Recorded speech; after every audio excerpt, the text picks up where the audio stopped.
My Lords, this is a very difficult subject.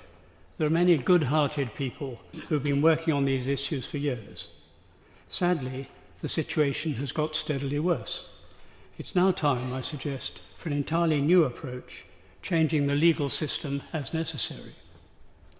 My Lords, I'll make 4 brief points. First, asylum is serious, but it's far from being the main issue. Legal net migration in the year to June 2024, at nearly 1 million, was more than 30 times the number who crossed the channel illegally in that year. It's high time that this massive legal inflow was tackled with the seriousness it deserves. At present, it seems as though the government are focusing on asylum to distract attention from the huge scale of legal migration which they have inherited.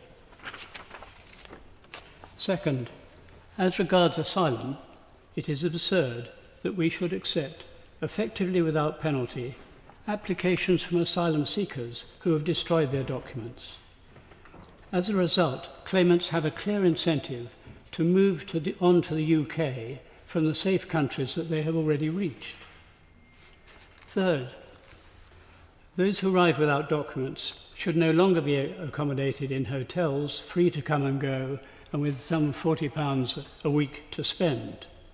Instead, they should be held in secure campsites until their cases are being decided.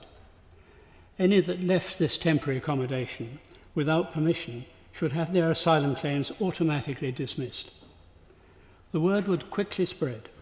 The numbers and costs would fall. Taxpayers' money would be spent on genuine cases, and the numbers drowning in the channel would fall sharply. My Lords, this will be a radical change. It will take time, but we simply cannot go on as we are. Still less can we take the approach that the government is now taking. My Lords, I refer to the terms of the Refugees Family Reunion Bill, which is currently going through this House.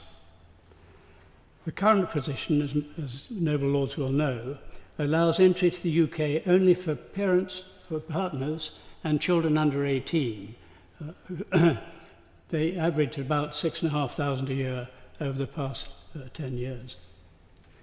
This bill proposes that family members of a person granted protected status should, quote, include parents, spouses, unmarried partners, children, adopted children, and others dependent on the above. It even goes on to include such persons as, quote, the Secretary of State may determine, having regard to the importance of maintaining family unity, including the physical, emotional, psychological, or financial dependency between the person granted protection status and another person. I mean, it's crazy. It's the exact opposite of what the present situation requires. The likely scale of the resultant inflow would have a very serious impact on community relations in this country. The public have had enough of being ignored by governments on these matters. This government would be well advised to amend their draft legislation and to do so soon.